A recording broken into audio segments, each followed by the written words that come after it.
page from I the have it other right here, the day. reminders. Thank you. Live on Facebook. Da, da, da, da, da. I'll Okay. monitor Facebook. Sweet. All Okay. Share to your page. Great. Awesome. And I think we're going. All right, we are live. Welcome everybody to another exciting episode of The Duchenne Life. There we go. Da-da-da. We'll insert music later. Last week we had a great conversation. I hope you were able to join us and listen in on it.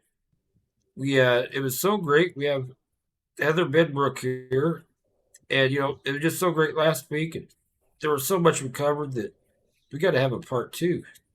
And Heather has graciously agreed to give us a part two. I think we introduced quite a few things about Heather last week, but I do want to say that she is the co-author of an article or of our recent webpage about the spectrum of grief in Duchenne and things that you may or may not. That'll be a great article. Hope you'll catch that. And for anything else, I think I will let Heather introduce yourself. All right. First of all, thank you all for having me back. Super excited to be back. It was just so fulfilling last week to be able to talk to all of y'all and just kind of go through and process grief and what it looks like in schools. And so I'm super excited. A little bit about me for those of you who don't know me. I'm just going to do a little brief intro. I am a school counselor. I am moving in from elementary to junior high and high school now. I'll be at 3 different campuses as a social emotional learning support counselor, and also an LPCA or LPC associate in the state of Texas, working on my full licensure. So yeah, a little bit about me.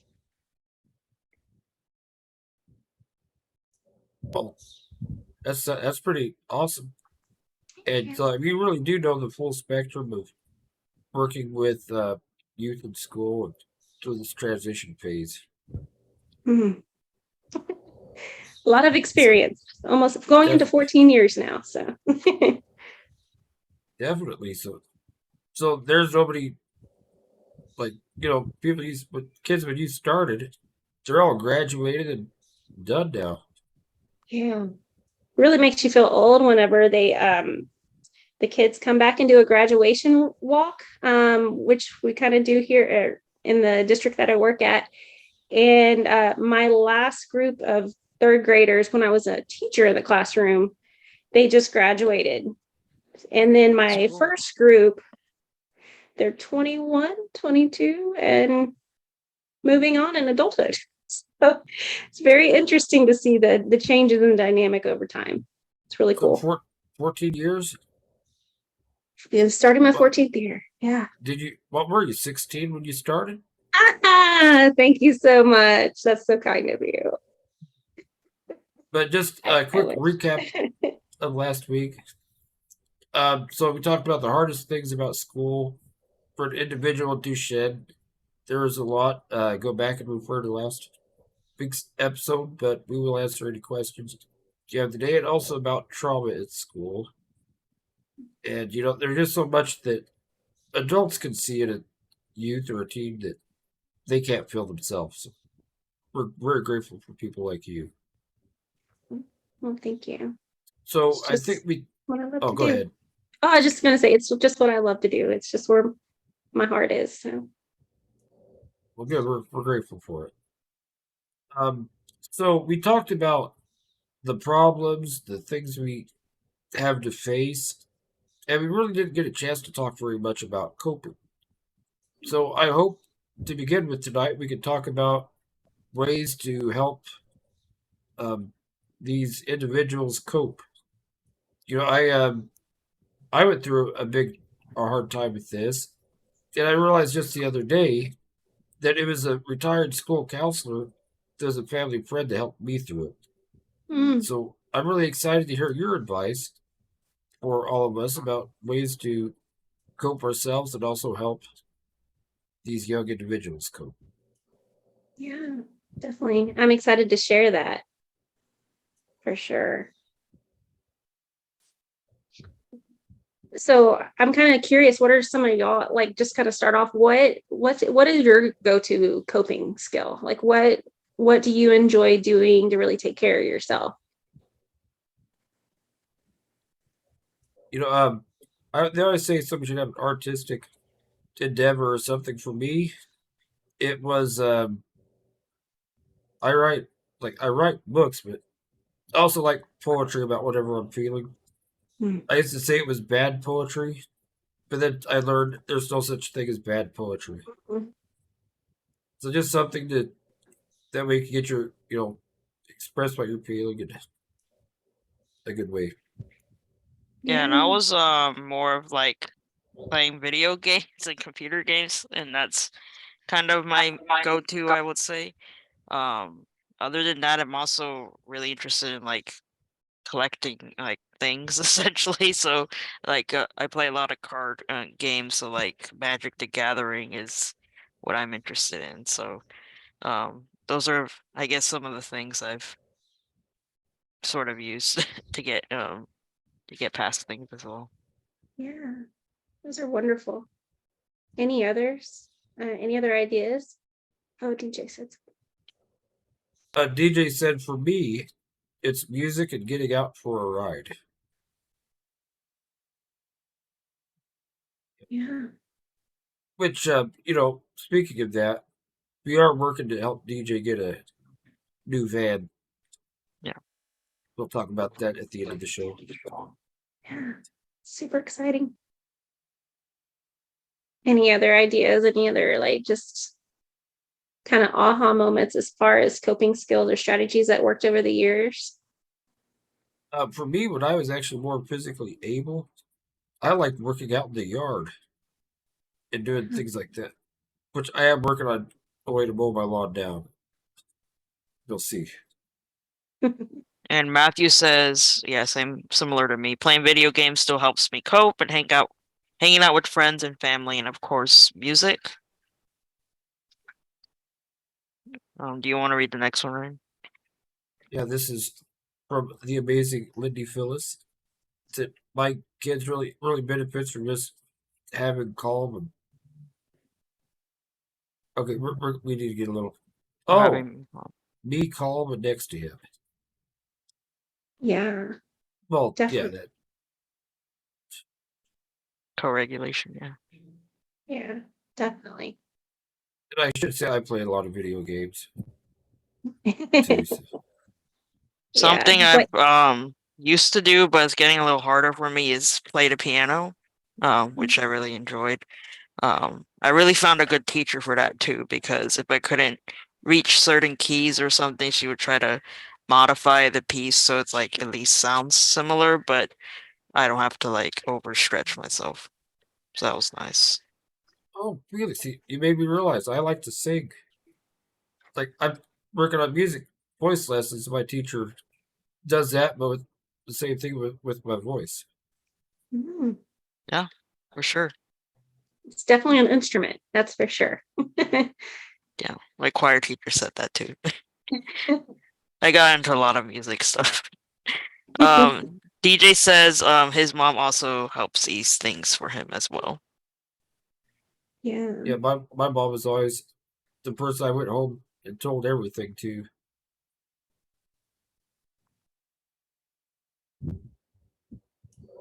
So, what are some other strategies that to say that parents could do? Like, if you rock it, chair, rub the child's back. What are some other things?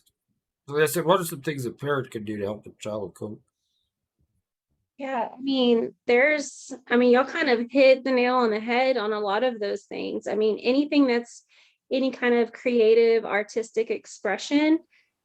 When I know we talked about the brain a little bit last week as well, and how when we're dysregulated, we're in that flipped lid mode. And Yeah. so we can't engage that thinking part of our brain. So when we engage other parts of the brain, it helps us get there a lot faster. So anything meeting your basic needs. The quickest way that you can calm down and try to regulate is drinking water. And when you think about Maslow's hierarchy of needs, Yeah. it's right there at the bottom, right? Or having a snack or something like that. And then safety. When Lindy talked about like the co-regulation, and that's providing her son a sense of safety and belonging. And that's the next step in Maslow's hierarchy of needs. And so, as we go up, we have to get those basic needs met first so we can get to that regulation. But engaging those creative parts of our brains too, for sure.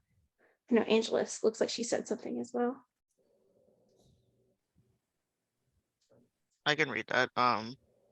Angela said Xavier lies on the couch with the dog and he loves to go for a ride in the van with his AirPods on and sings. I don't think he realized I can hear him. I love that. I love it. And I mean, you think about the five senses too, like y'all have kind of touched on those too. Lying on the couch with a dog, that's a touch sensation. That's going to provide calmness with your sense of touch or feeling. Going on a ride, you're feeling the vibrations of the car. I know that sounds kind of silly, but it is a calming strategy as well. I mean, think about when my children were babies, it's the only way they'd go to sleep at night is if I took them on a car ride. So every night we go on a car ride. So it's very soothing and comforting. Then you talk about music, and that's your auditory processing, and that's your sense of hearing, your sense of sight by even being able to look around, and seeing things like y'all said, art, the movement of the piano keys, that's another sense of touch. So anytime you're engaging your five senses, it's going to start helping you regulate and get back to that calm and peaceful spot as well.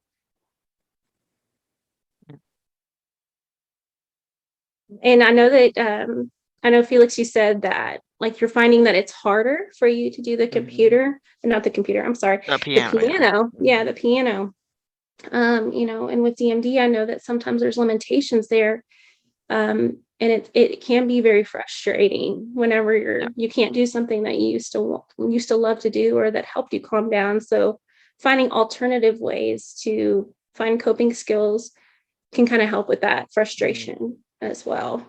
Yeah, I try to take it slow and be patient. So I think that's important. Yeah. But you've learned that for yourself too, and sometimes coping skills do take time to kind of regulate or kind of finding your new normal, if that makes any sense. Yeah, that is a big thing, because you could say, look at all the things that you used to be able to do that you can't do. Like a lot of the coping things I used to do, I can't do now. I am glad I didn't get real good at the piano, because I played it when I was 14. Because I think, well, that'd be another thing that I don't have. But that is the important thing, is instead of looking at things that are lost as a loss, look at what you had and then try to work to find something new. Yeah. Yep. And that right there is optimism, and sometimes it's hard to find that though, because you said it kind of is a loss and a grief process like we've talked about, but also learning how to cope through that and finding the things that do work for you now, and dealing with the fact that it's very frustrating, and naming it and figuring out that, I am frustrated about this, but also I'm going to try to adjust and move on and try to look at the positive. And it sounds like that's really what has helped you kind of find your new coping skills as well. And I think the biggest thing is kind of making a personal inventory of what I do, how I do it. Like, it was quite a shock to me one day when I realized, wait, I am artistic. I write. And that's when I realized, wait, writing's my coping. And I had no idea. Here I am, 30 something years old. And I was working on a PhD at the time. And it took me that long to figure that out.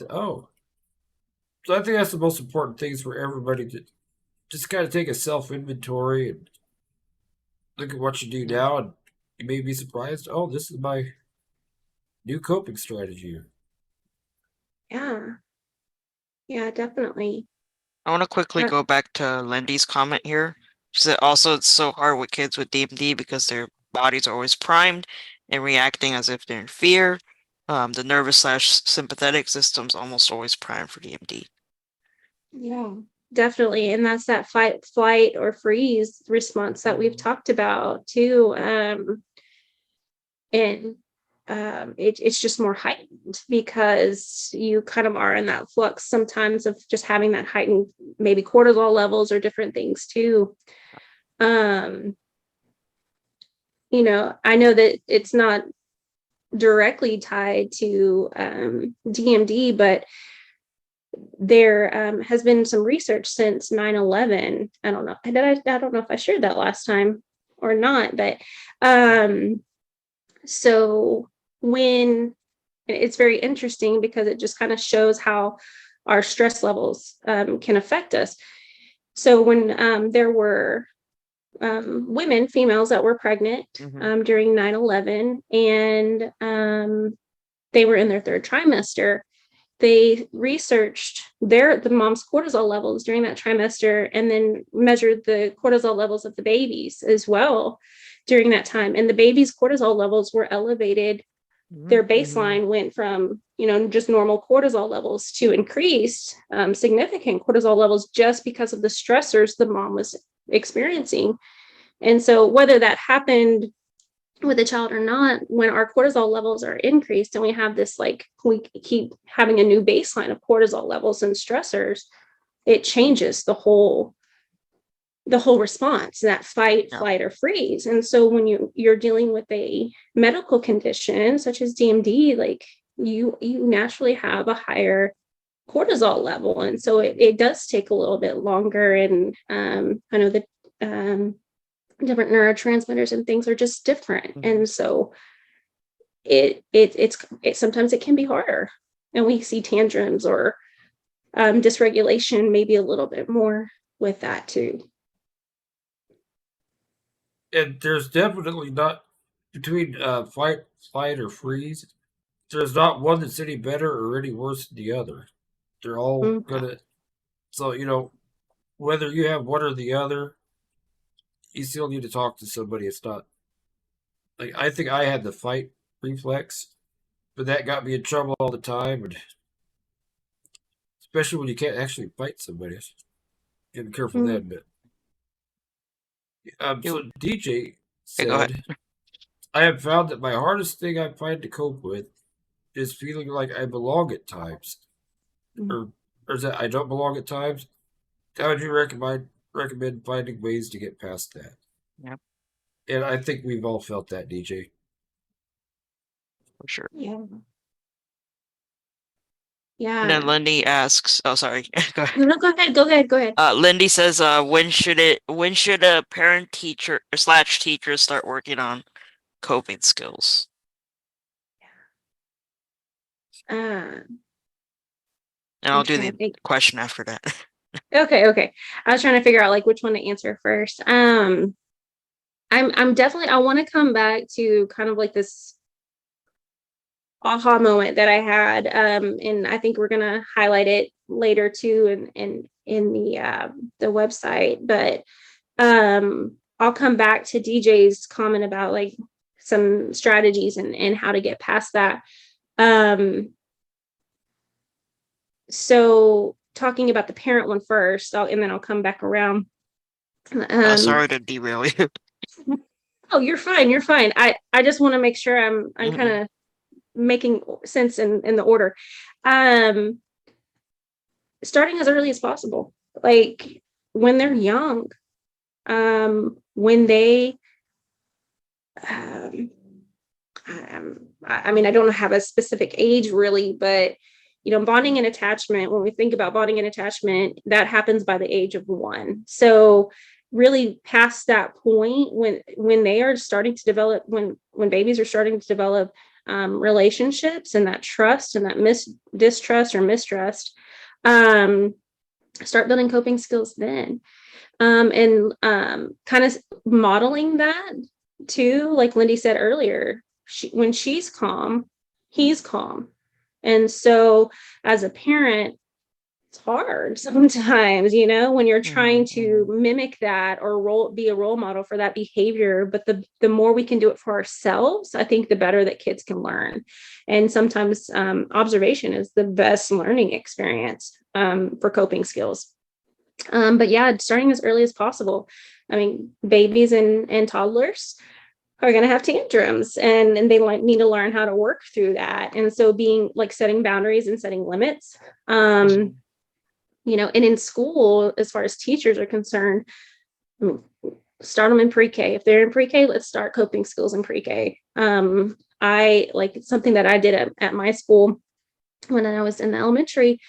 I put calming corners and calming boxes in every single classroom. And I did a lesson with all the kids to learn how to use it, when to use it, identifying those feelings, because they need to know those feelings and name it so they know how to regulate it and know how to identify that in their body. So as early as possible is better for sure.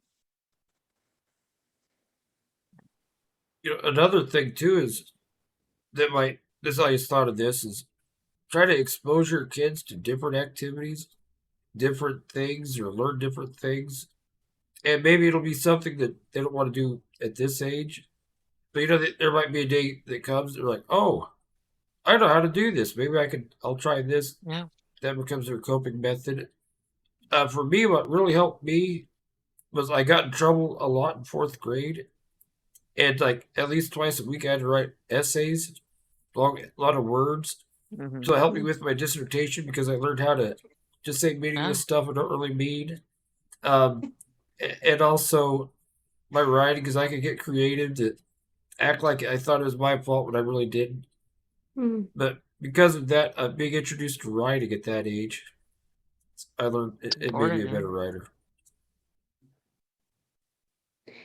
I'm not gonna lie, that makes my counselor heart cringe a little bit, but just because like I don't like seeing writing as a I know, I'm just punishment. No, I know you're kidding and like making light of it, but I hate it when schools can make that a punishment because we're supposed to encourage the love of writing and reading and all those things. But I see what you're saying. That while I was missing recess. But the best part was in third grade, we made our little custom dictionaries. That was before we used phones and technology, Felix, just so you know. And my teacher told me to write 50 words. Like, all right. I was so excited. I just copied words out of my dictionary. So that's not how it worked. But you grew your vocabulary, though. I did. I had an amazing vocabulary at the time. It helped. And when I was younger, go ahead. I was gonna brag. DJ was there a few times with me, so I wasn't alone.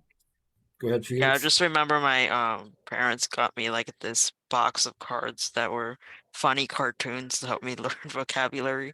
It's like related to the word, so just wanted to share that. Yeah, and humor and song, it connects to different parts of the brain too. Like, so to be able to make those connections in a different way, it does. It helps. It's a mnemonic device that helps you remember. So. I didn't know if Lindy wanted to tackle that question, and then I can come back around to the other strategies. I wasn't sure if we want to just leave that in chat. Nobody else sees chat but us, or if we want to talk. I just learned about like the stress stuff in my class a few months ago. Gotcha. What class was that? It was health psychology. So we talked about how stress has so many pathways to basically causing chronic inflammation that leads to even further problems along the way. Because the system just breaks basically because of chronic stress. Yeah, and then it affects other parts of your body too, the other organs, especially like gut health, like being Yeah. the digestive processes and stuff like that. It definitely has a huge stress, in cortisol levels and adrenaline, and all Yeah. of those definitely have a huge impact on your digestive system, and then it causes stomach aches and different things like that as well. Well, severe sadness or like actually heartbreak, or like relationship wise, Mm-hmm. that can actually cause problems like stress on your heart. It Mhm. affects your heart too. So a lot of things. Yeah, my Yeah. professor's like investigating that like at the front of it, like at the edge of research there. So I don't know. Maybe we can hear from him sometime too. Yeah. So intriguing for sure. That whole health psychology and the psychosomatic Mhm. effects that stress has. So For sure. I think we'll just talk about this question. So Mhm. the question was asked, how does cortisol affect DMD?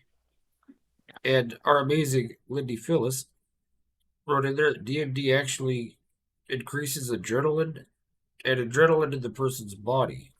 The shallow breathing associated with DMD reinforces the sympathetic fight flight system, and the lack of dystrophin in the brain interrupts when the body tries to calm and shut down. And we've got a web page, so check out our Yeah. web page. I think she'll post in the Facebook comments. Yeah.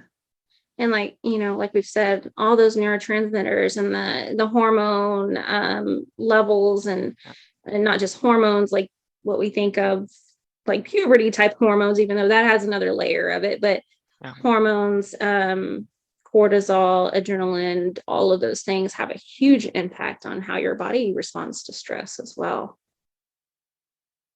Not a I think- doctor, but I know that Yeah, I don't know if like you feel it. steroids also have a part to play in that as well. Yeah.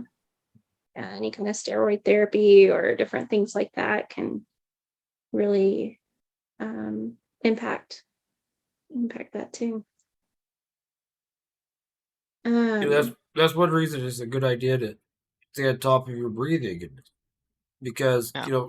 I actually had it happen to me where I wasn't using a BiPAP. My oxygen was going very low. I wasn't getting the right amount of sleep, so my oxygen for like a month was down in the 80s. And until I got help, and I could actually tell that like affected me somewhat. So stay on top of that. Go to your pulmonologist. Oh, yeah. Yeah, definitely. And like we said earlier, just having those basic needs met, like getting that water, getting healthier foods, and because with medications you also have to make sure kind of that balance as well. So it's one of those things, it's hard. That's a hard thing to do, and sometimes we have cravings and different things that kind of don't fit that, but yeah. Really, she went for DJ's. Yeah, comment? sure. DJ says I found if I kept myself below a certain level, I can stay calm. Once I go over it, it's very hard to come back to that calm level. Yeah.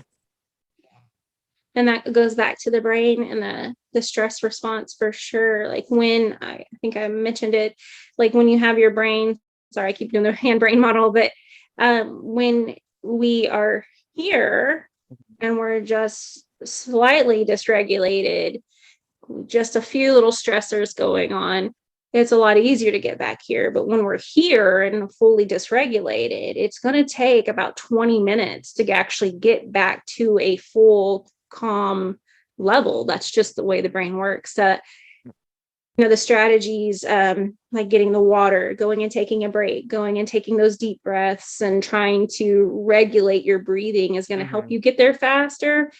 But when you're fully dysregulated, it takes 20 minutes to get back to full calm regulated brain.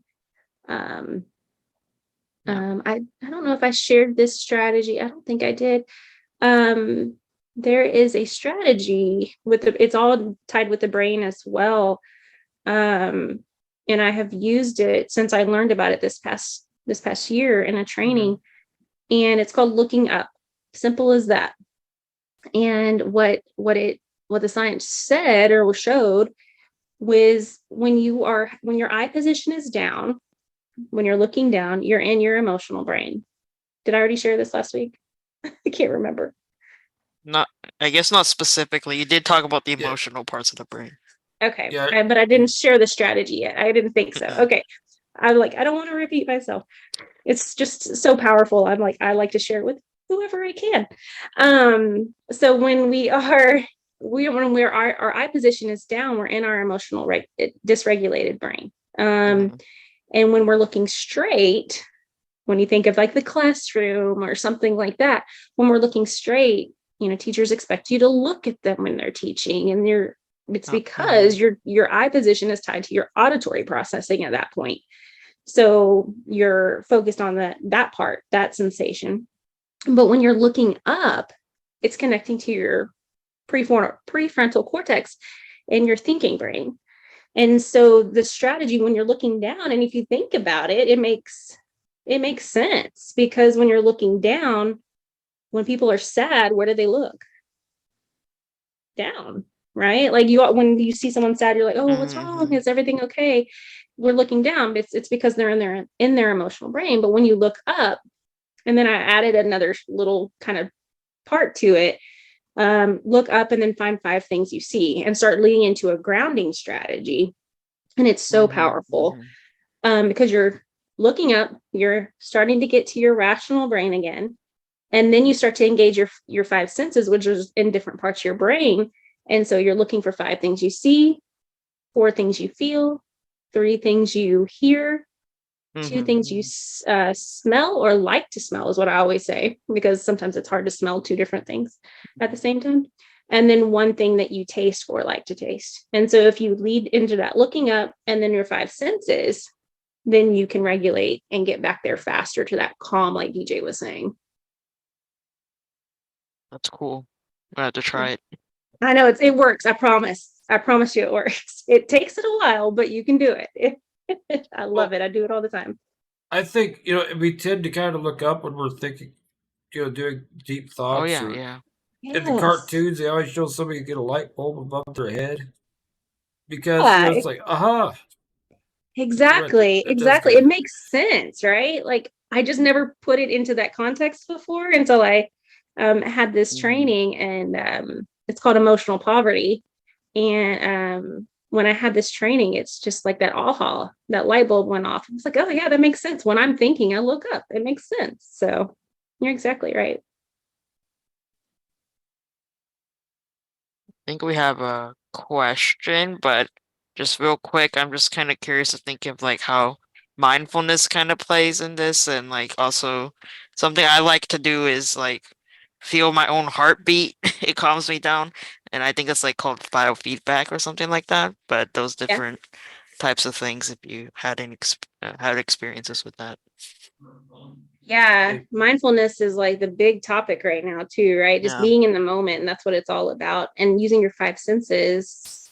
I mean, when you do the grounding strategies and the breathing strategies, that's all mindfulness really is. It doesn't have to yeah. be something big, just something in the moment. I think for a lot of us, well, pretty much everybody is, but in this case, those of us with DMD, we I don't. I got to the point where I'd think, hope for the best but expect the worst, which Mhm. Mm, that's not the best. So now I say I hope for the best, I expect the best, but I'm prepared for every possibility, because yeah. that's just get yourself in the right state of mind. For me, I'm a worrier. I worry about Mhm. stuff. Like if Yeah. somebody goes to the store, they're not back within an hour. I'm like, okay, have they been in an accident? But if you start thinking about Mhm. the good stuff and the positive, that helps. Yeah, definitely. And that's Mhm. like I was talking earlier about DJ's question about like what are some of those strategies. Um if y'all kind of read the article about the spectrum of grief, I likened it and kind of made it an analogy like it's a storm. Um And at the end of a storm, if we're lucky, we have a rainbow. And then I was like, okay, rainbow. It brings about hope. It's beautiful. It brings about like peace, that kind of thing. And then I thought about a rainbow and how it's broken up in, like, the prism of a rainbow is broken up into color. And so then I was thinking back to my elementary school days. I don't know if anybody else, like, this just stuck with me. I'm not sure why. But Roy G. Bibbs, when y'all know what I'm talking about. Yeah, how you break down the colors of the rainbow. And so I was thinking, how can I use Roy G. Bibb to talk about coping skills? And so when I was thinking about R, I thought about relationships. And all of y'all talked about that a while ago. And I know DJ was saying, like, not feeling like he belonged.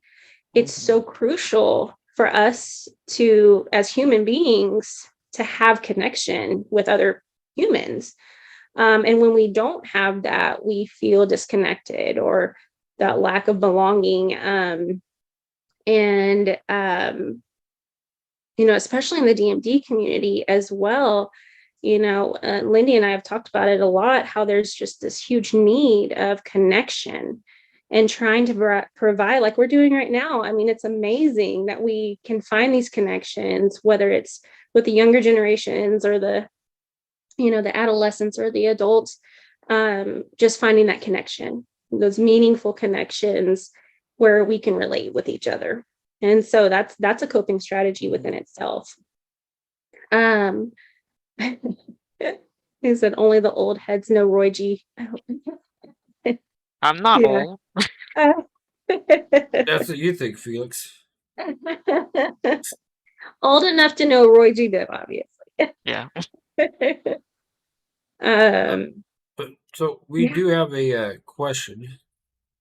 How else can kids with DMD get back to regulation in school, especially when they've got adults in the school who don't support or believe their emotional needs? Yeah.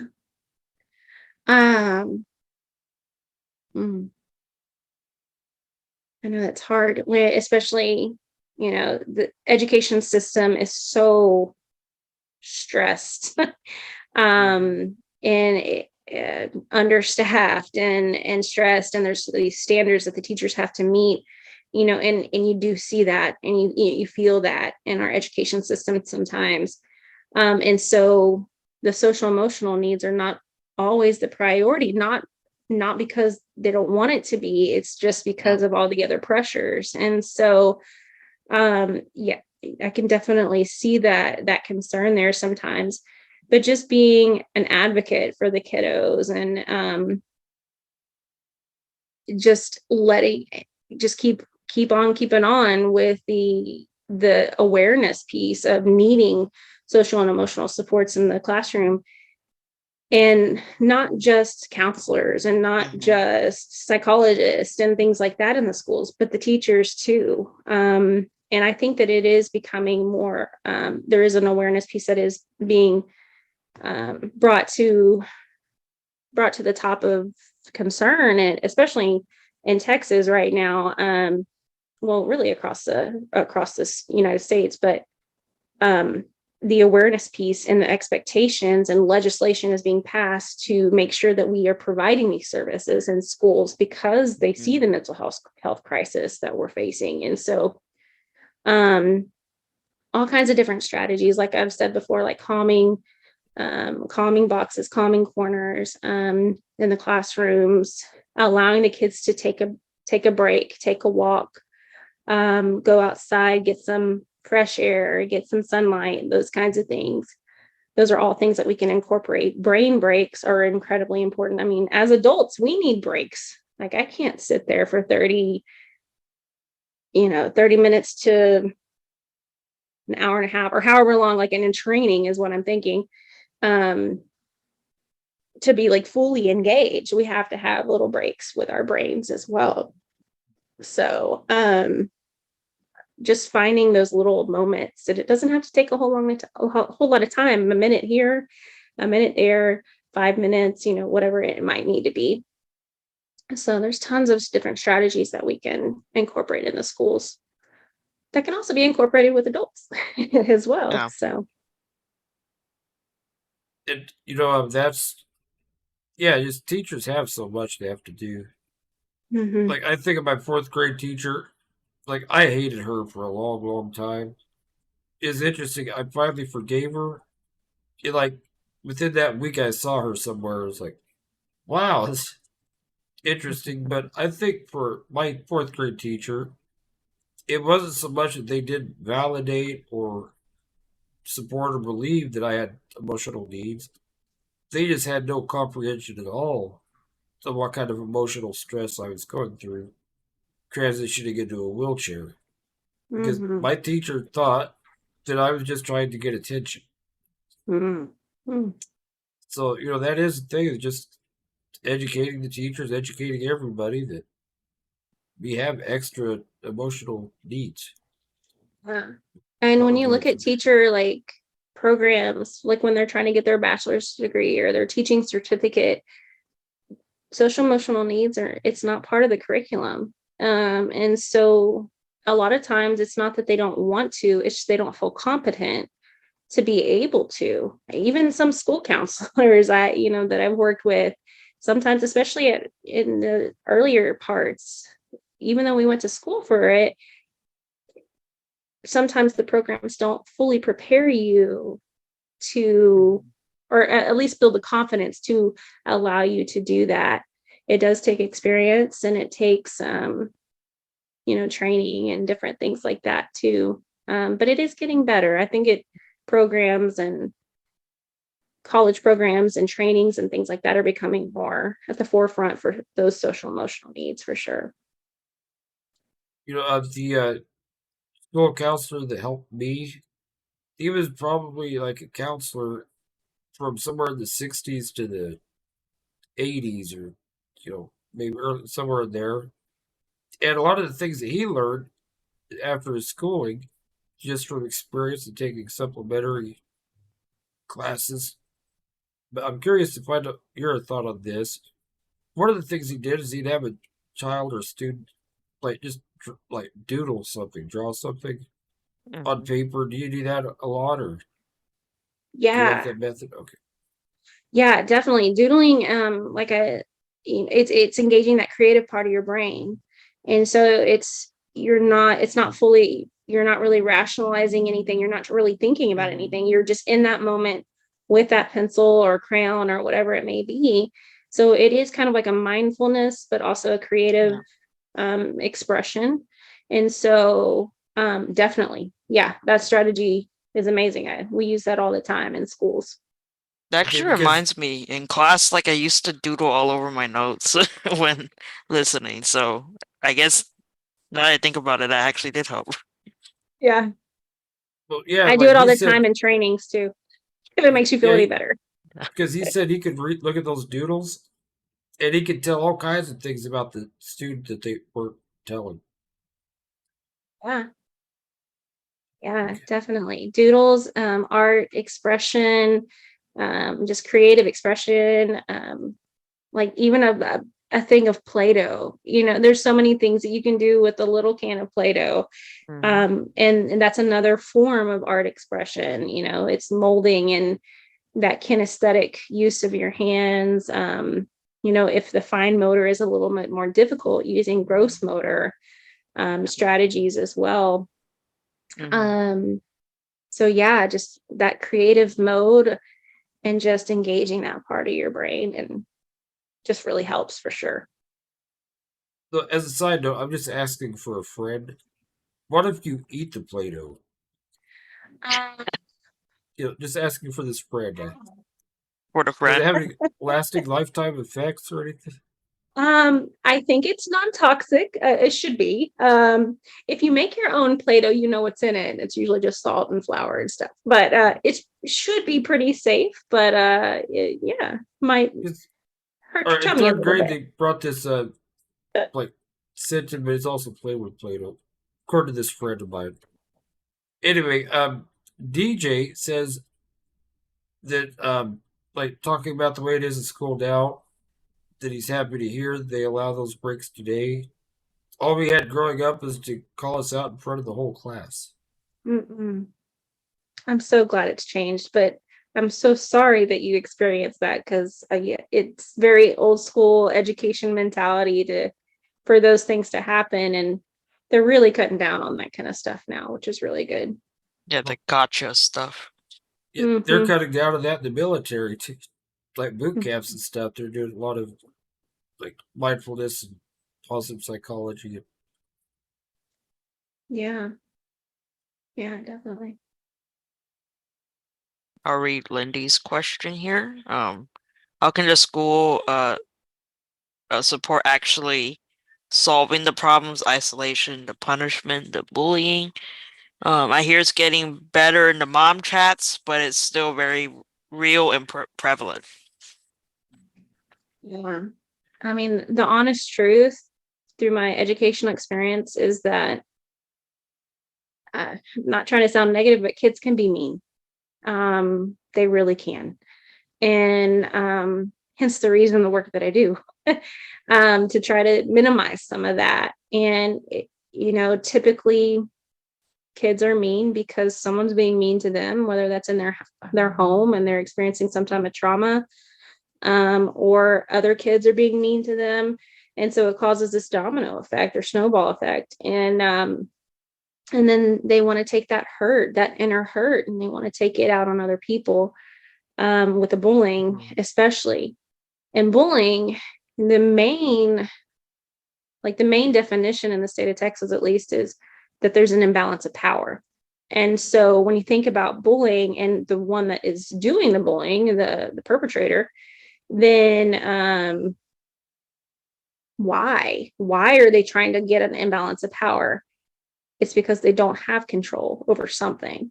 And so finding the root, and supporting that child, not just the child that is the victim, but also the child that is the bully, because you really have to tackle both, in order to really nip it and try to stop it. Because usually the root, you'll find most of the time, the reason that the bullying is happening, it'll break your heart, is because there's probably something else going on. And so addressing that, and then, she said the punishment too, and the isolation, behavior, like I said before, behavior, usually there's an emotional root to behavior. There's something else going on when you really dig deep. And to punish or humiliate or isolate, it's not the answer. It's just going to compound that problem. And so talking through it, learning how to regulate, then being able to kind of get to the root of what is hurting you, what is happening, not saying what's wrong with you, but what is happening. Because when I think we talked about that last time, when we talk about what's wrong with you, it puts a wall up. But when we say what's happening, what's going on, it opens up that conversation for expression and emotional expression to kind of get down to the root of why the behaviors are happening, because there's always a root to behavior, whether that's bullying or not bullying, or, withdrawal or whatever it might be, that social withdrawal that we see too. So.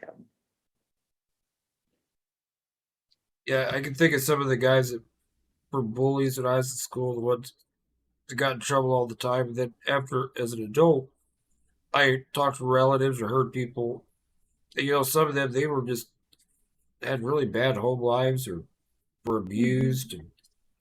And so even the bullies, sometimes it happens they don't mean to do it, or they don't know they're doing it, or they're just, being mean. But then other times, yeah, it's because we don't know what they're facing at home.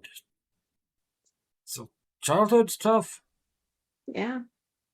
And sometimes I've seen the teacher actually beat a bully in some cases. Yeah. Yeah. I used to have this it wasn't my teacher, but he was kind of like in charge of the grade or something. But like they would try to punish us with what they call boot camp by making us like walk in circles for a long time, and My parents actually called them out on it, so they stopped. But that was an example of that. Yeah. Yeah. And using physical, like boot camp, militaristic type punishments also, then you create this loathing of physical activity. And then it can lead to other issues too. Sometimes we see like that resistance against exercise and or like just kind of being lethargic because it's a punishment to you. And then eating habits and things like that change. And so then it can lead to other health problems too. But definitely not. I'm glad your parents said something, because that is definitely not Yeah, they even made me do appropriate. it, which was very dangerous for me. Yeah, exactly. And the physical, the physical expectations of that kind of punishment is not acceptable for sure. So Yeah. maybe a better punishment: make your kid play video games, or make them go to the movies. I don't know. Or That make might be them a hang learned out with other kids. behavior Oh, okay. that might result in some Opposite. some negative behaviors too. Maybe not. I don't know. We'll see.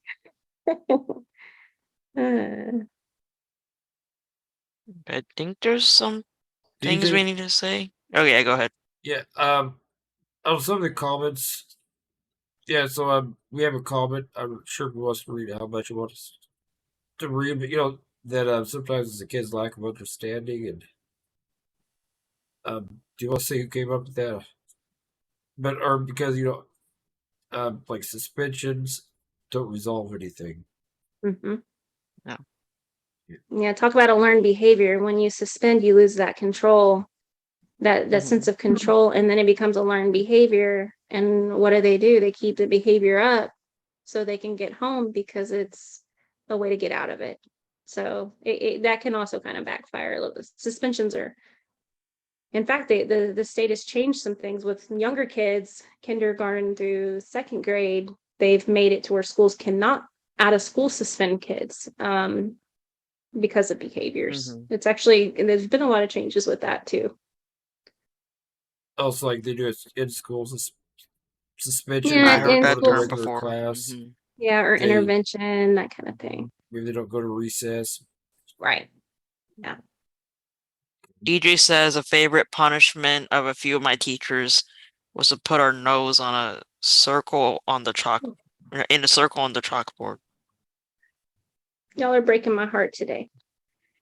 Well, This. my That's some teacher, cruel and unusual punishment. Yes, for sure. well, my fourth grade teacher made me sit outside the classroom, Mm. and the classroom, it was an open campus. There were like one time it was raining like crazy, and I went out there and just played in the rain the whole time. Oh wow. Kind of like tell my like I didn't respect my teacher, but half the time I was halfway down to the principal's office to tell him about what happened. I thought was wrong, and the sad thing was I'd get halfway and thought they're not going to believe me anyway, and I just turned back around. You felt kind of hopeless, it sounds like. Hopeless and helpless, like you couldn't control that situation. Was that your fourth grade teacher that did that? Yes. Yeah, makes sense. You didn't have that No. connection and that relationship with her, and that's what it's all about in schools, is building that relationship with our students. Because there's something called capturing kids' heart that we use a lot in our schools, and it says when you capture their heart, you capture their mind. And so when you build that relationship, we foster this environment where kids want to learn. But when you don't have that relationship, it makes it harder for them to learn. And so we have to change that in the classrooms as well, and not do these kinds of punishments for sure. And that might be a little bit of a shift as we go through COVID and stuff as well. So we'll see what that brings. So we have a question, Heather. What would you think of introducing the kids with DMD to the school counselor at the beginning of the year? Oh yeah, for sure. I guess kind of as a ally or. Yeah, definitely. And school counseling does look different at different age levels. typically elementary schools, you're going to have more of the actual true counseling and services. So making that connection with the school counselor can be really powerful. Because they have a place to go, they have a safe place to be themselves and to vent or just to be and not, you don't have to talk, just to learn these strategies and learn how to regulate. So yes, for sure. Junior high and high school, it just depends. A lot of times at junior high and high school, it's school counselors mostly, unfortunately, deal with scheduling and stuff like that. But there are, like my new role in our district is social emotional learning counselor, is that we're just providing counseling services on these junior high and high school campuses. So I think a lot of school districts are starting to do that as well. And having that support on the campus is so beneficial, just because all the other things that the high school counselors and junior high counselors have to do with scheduling and graduation plans and things like that. But they're still there as a resource and emotional support. So making those connections can be really powerful. Okay, we have a um, question from Angela. Or... Oh, I was just going to say, since Xavier hasn't been in school since 6th grade because of the coronavirus, and then he homeschooled, and he's starting out in high school, I've already invited one of his friends over next week to kind of reintroduce. And then my other plan, I've already called, like, there's a new principal to the school. And I'm going to be that mom. They're going to all know me and know exactly what DMD is, because before in grade school, I left it to whoever to let his teachers know what was going on with him. And they have a lot going on. So I just think a personal relationship with me, they'll know me. And I'm going to explain what DMD is and about my son, because he's not going to. So like she was talking about, introduce him to the counselor early on. I'm going to introduce him to every single one, and hopefully he'll feel more. I know I don't want to be like that mom, but no, my mom was like that too. So do it, be it. My mom was like that. Yeah, they're going to be sick of me, but that's, I mean, I could volunteer. Who knows? I don't know. Yeah. I go and be independent. But at the same token, oh my God, if they disabled my son's chair for punishment. Yes, that is something that nobody else saw. That's not okay. Somebody said they used to disable their power wheelchair as a punishment. You know, that's like giving a kid like a dead leg, or you know, like you know, that's illegal. Yeah, there's all kind of ramifications there. That's just wrong on all different levels. Yeah, on any level, there's nothing okay about that, for sure. Yeah, but it's not like a cell phone or just. Right. And Angela, I was just gonna say, you are the parent. You are your child's best advocate, and do what you have to do and be that mom. Don't worry about it, because you're the only one that knows your child. You're the one that knows your child the best. And even though it might seem like, I know you kind of mentioned like annoying, or like you're just pushing or whatever, just do it, because that's what he needs.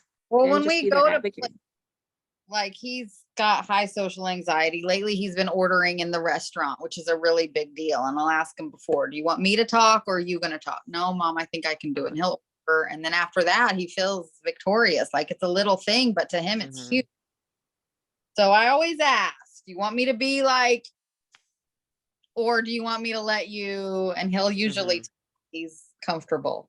So that's beautiful. I'll help, like, I'm doing a good job. No worries.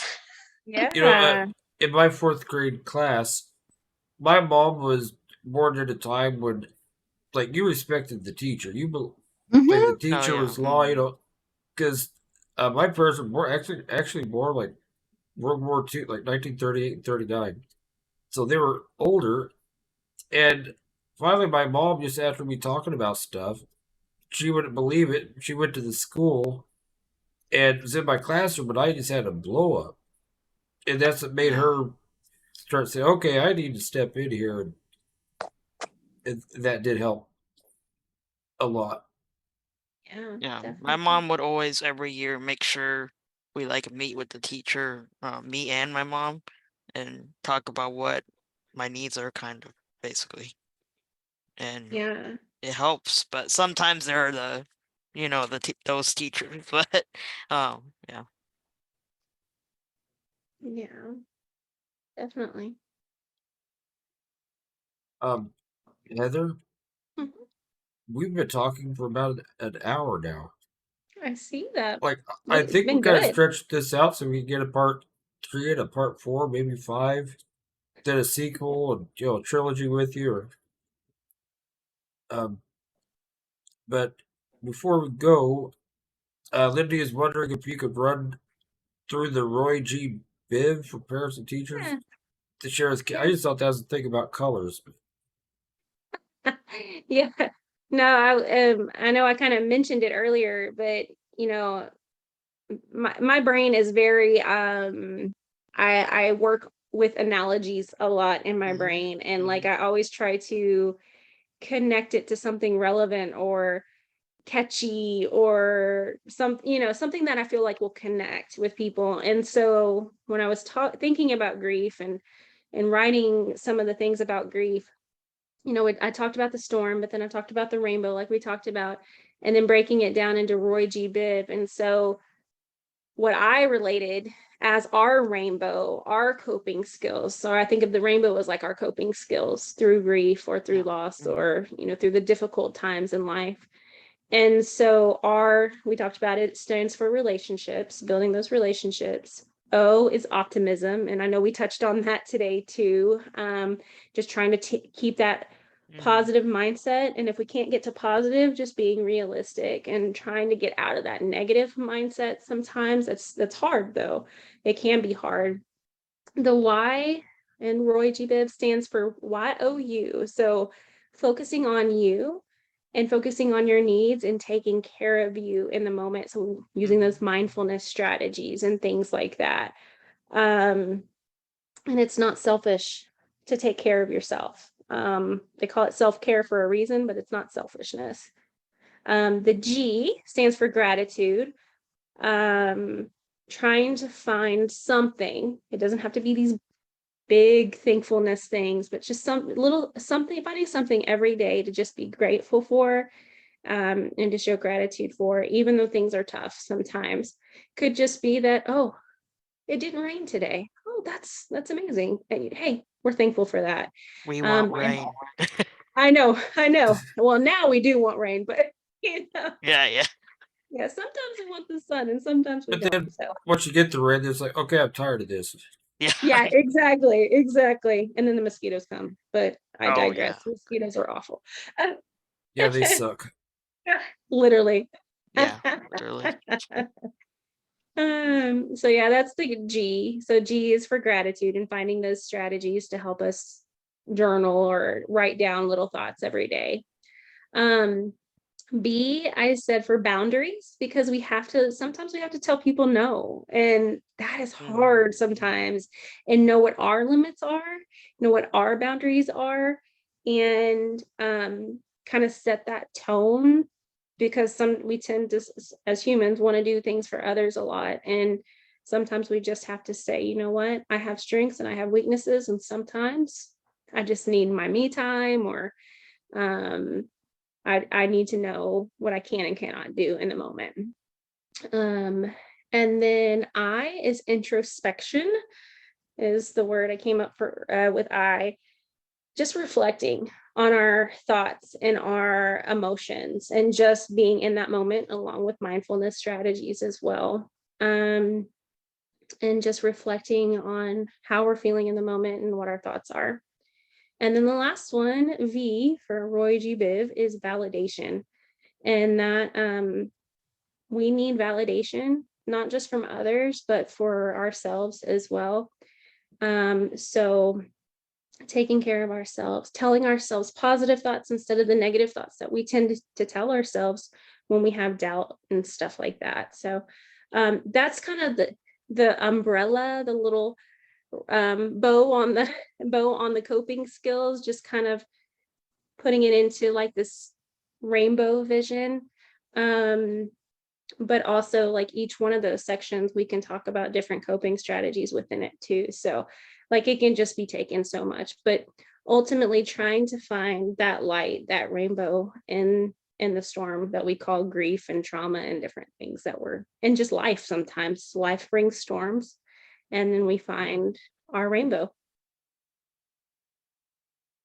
Wow, I wish I had known about that like a long time ago. I'm just barely now. It's like I've been stuck on I've never really put myself first. I always worried about other people, and so that YOU is something I've got to do now. So thank you for that, and just thank you for everything. I'm going to always remember Roy G. Biv now. Yeah. We're gonna forget it now. It may be like wrong me, but because I'll probably forget some of them. But and by the way, each letter of that stands for the colors of the rainbow too. I didn't really explain that part, but I yeah, took it another spin on it. yeah, red, Completely orange, different yellow, spin. green, blue, Yeah, indigo, and Indigo. violet. and violet. But in coping skills, it's relationships and all those other things we talked about. So, Well, and speaking of indigo, it's time for us to go. See what I did there? clever. Yeah, I've been Nice. working on that for years. I Heather, we didn't really we're talking about we didn't really get to talking about how to help kids with feelings and grief. Talked about it a little bit. From this time you get a child's counselor for your child to talk to, or maybe hooked on phonics for me. So I wonder, would you be willing to come back for a part 3? Of course, we'll make it work. All right. Well, thank you, and I'll keep TJ in line next time too. But Y'all are all speaking of, amazing. well, thank you. We're very glad you were here. Before we go, I do want to point out that, well, Lindy, would you be able to come on and tell us more about the fundraiser DJ has going, or maybe DJ? You could just We can just hear your voice. Hello, everybody. Yes. DJ's van fundraiser. He's trying to get out in the world, as y'all heard earlier. That's one of his things to help relax and decompress. Get in a car and just drive. So we are helping Dietrich. I do that all the time. My son's name is Dietrich, and DJ. It is so funny how much I mix up y'all's names. It is hilarious. Okay, not Dietrich, DJ. We, family, friends, and Duchenne, we are going to, is this what you meant, Brian? I'm kind of muddling my words here. I didn't know. I wasn't sure. Well, we're doing a big event for DJ, right? There you go. I mean, anybody, you can donate to his fund at any time, but we've got a huge event coming up. We do. That's just going to be awesome raffles. So, are we waiting to announce the big thing about that, or?